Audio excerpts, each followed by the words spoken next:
Bonjour à toutes et à tous l'équipe, j'espère que vous allez bien. Pour cette nouvelle vidéo, on va parler football, on va parler Coupe du Monde, on va parler Coupe du Monde de football 2026. Nouveau format, ça mérite de faire quelques vidéos au sujet de cette Coupe du Monde qui sera organisée donc dans trois pays. Trois pays hôtes qui seront donc Mexique, Canada, États-Unis.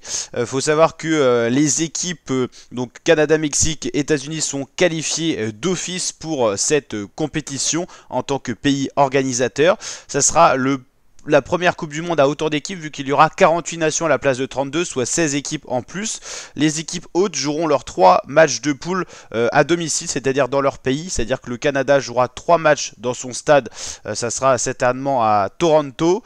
Les États-Unis joueront 3 matchs aux States et le Mexique 3 matchs certainement à Mexico.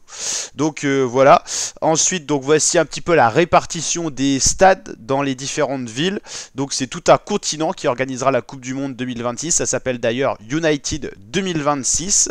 Donc 48 équipes, 3 pays hôtes.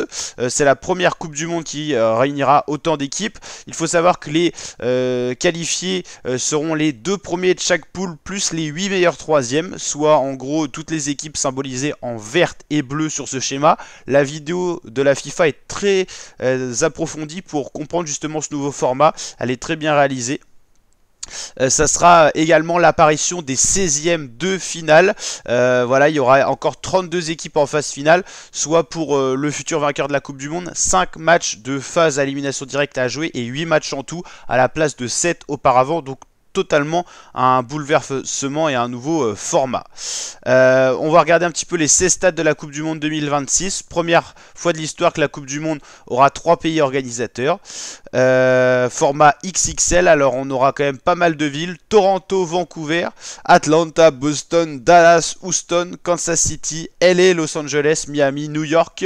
New York qui accueillera la finale. Philadelphie, San Francisco, Seattle, Mexico, Guadalajara et Guadalupe.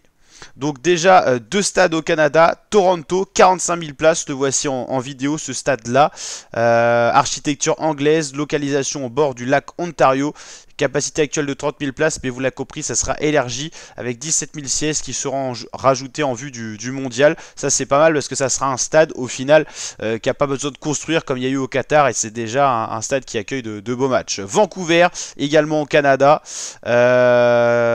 L'enceinte a également accueilli en 2010 la cérémonie d'ouverture et de clôture des JO d'hiver de Vancouver. 5 matchs de groupe et un 16e de finale, un 8e seront joués là-bas. 11 stades aux États-Unis avec Atlanta. Regardez la belle architecture de ce stade très moderne. Boston, 65 000 places. Dallas AT Stadium, 94 000 places, c'est des stades à capacité énorme, hors norme, c'est les States. Houston, 75 000 places. Arrowhead Stadium à Kansas City, 73 000 places. Los Angeles, 70 000 places. Miami, 65 000 places. Un stade avec une architecture incroyable également. Qu'est-ce qu'on a là? MetLife Stadium à New York, c'est 82 000 places. Philadelphie Lincoln Financial Field, 69 000 places. Regardez comment il est espacé, énorme ce stade là. San Francisco, 71 000 places avec vraiment un style atypique. Seattle, 69 000 places.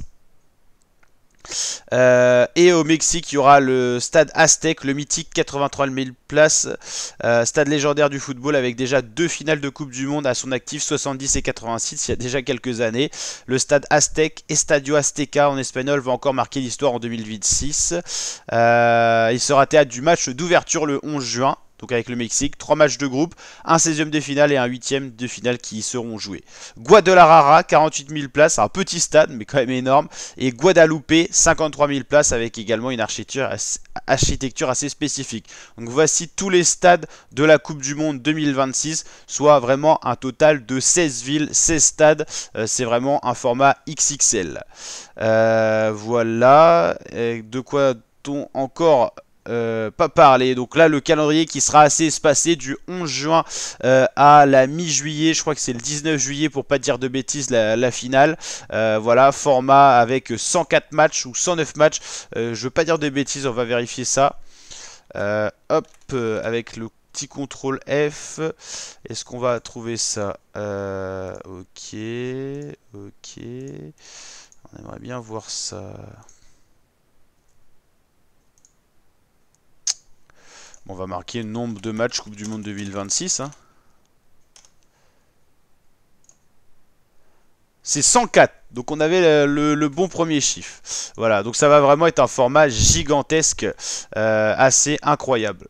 Ça donnera lieu à de très très belles images, un format inédit, vous l'avez compris. N'hésitez pas en tout cas à liker si la vidéo vous a plu, à vous abonner, partager. Et on se dit à très bientôt, on suivra bien sûr cette Coupe du Monde en intégralité sur la chaîne YouTube. Ciao les fratés!